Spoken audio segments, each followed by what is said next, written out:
পুনর্বাসন ছাড়া, এটাকে এক ধরনের পুনর্বাসন ছাড়া যদি এই জায়গাটা উচ্ছেদ করা হয়, তাহলে আমরা মনে করবো এটা রাজনৈতিক ভাবে দখল করা হচ্ছে।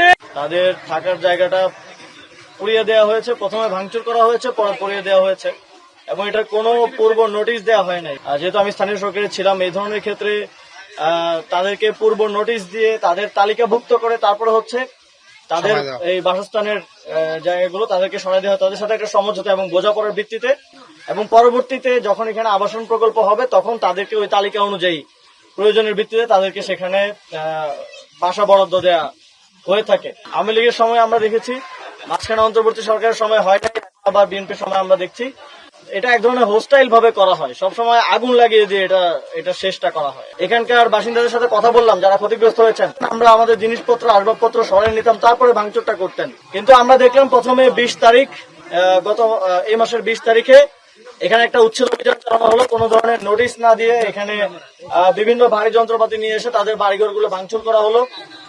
তো এখানে সাধারণ মানুষরা তারা আকুতি করতেছেন যে অ্যাটলিস্ট একদিন 2 দিন আগে যদি একটা নোটিশ দিতেন, একটা মাইকিং করতেন, তাহলে আমরা আমাদের আসবাবপত্র সরাই নিতে পারতাম। এখানে যারা উচ্ছেদ করতে এসেছিলেন তাদেরকে ধাওয়া দেওয়ার কারণেই তারা প্রতিশোধ পরায়ণ হয়ে পরবর্তীতে আগুনটা লাগালেন কিনা, এটা কিন্তু একটা প্রশ্ন রয়ে যায়। আর কয়েক শত হাজার হাজার বস্তি আছে, তো এটাতেই আগুন লাগতে হলো। 5 দিন আগে উচ্ছেদ অভিযান, এখানে একটু উত্তপ্ত পরিস্থিতি, ধাওয়া পাল্টা ধাওয়া, 5 দিন পরে এসে আগুন লেগে গেল।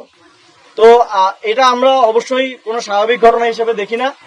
আমরা মনে করি এটা সুষ্ঠু তদন্ত হওয়া উচিত। এই জায়গায় যারা এতদিন ধরে থেকে আসছেন, তাদের মধ্যে যারা খুব আর্থিকভাবে অসচ্ছল, অবশ্যই তাদের পুনর্বাসনের ব্যবস্থার মাধ্যমে এই জায়গাটা এবং ক্ষতিপূরণের মাধ্যমে এই জায়গাটা একটা নতুন ব্যবস্থার দিকে যেতে হবে। এবং সামনে যেহেতু স্থানীয় সরকার নির্বাচন আছে, আমরা যদি সুযোগ পাই তাহলে অবশ্যই এই ধরনের ঢাকা শহরে আরো যত খাস জমিতে বস্তি এবং এই ধরনের সমাজের যারা হচ্ছে সুবিধা বঞ্চিত শ্রেণীর মানুষজন থাকেন, তাদের পুনর্বাসনের মাধ্যমে আমরা এই জায়গাগুলোর ব্যবস্থা গ্রহণ করব। কোনো ধরনের আগুন সন্ত্রাসের মধ্য দিয়ে বা হামলা করে নোটিশ ছাড়া ভাঙচুরের মধ্য দিয়ে আমরা এগুলো রাজনৈতিক ভাবে দখল কাউকে আমরা নিজেরাও করবো না এবং কাউকে করতেও দিব না।